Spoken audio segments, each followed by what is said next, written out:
And while Israel claimed that they had a runway of like at least 2 weeks, we don't know what their stockpiles obviously look like. It's understandably confidential information. The way that we can make an assessment on how much their missile stock has depleted is by looking at the actual impact.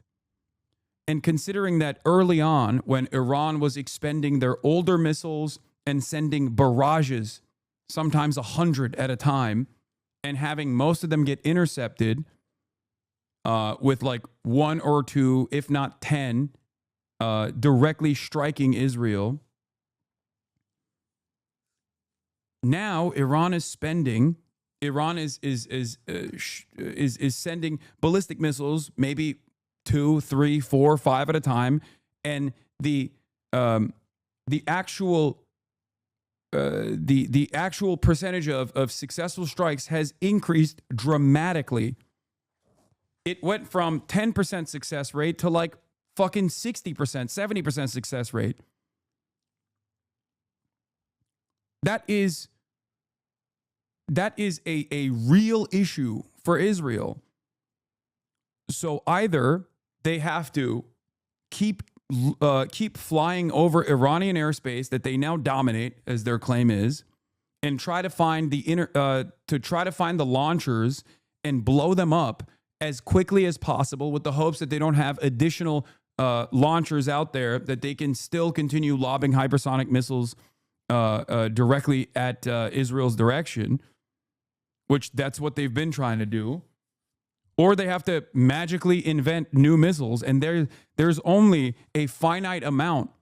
And there's also a missile production that will take a tremendous amount of time.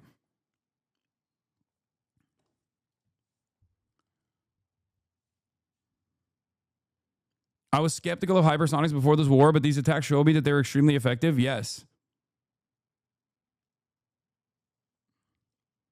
I mean, they've been hitting hypersonics. They've sent one cluster one as well the other day with the one that hit the hospital.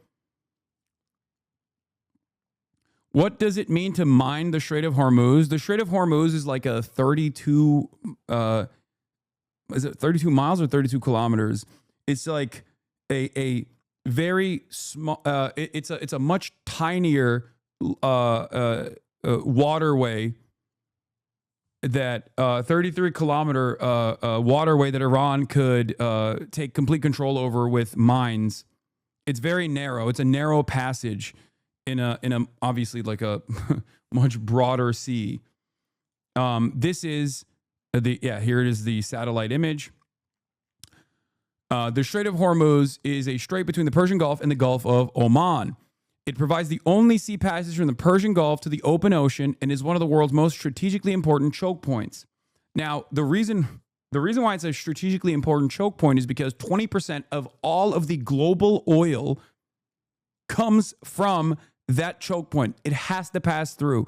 There is tremendous amounts of commerce, tremendous amounts of vessels that pass through for international trade, but more significantly than that, there's a lot of oil barrels that pass through this tiny patch of water that can be easily mined, and not easily, but like that can be controlled, at least for an extended period of time, that will be unimaginably disruptive to global trade.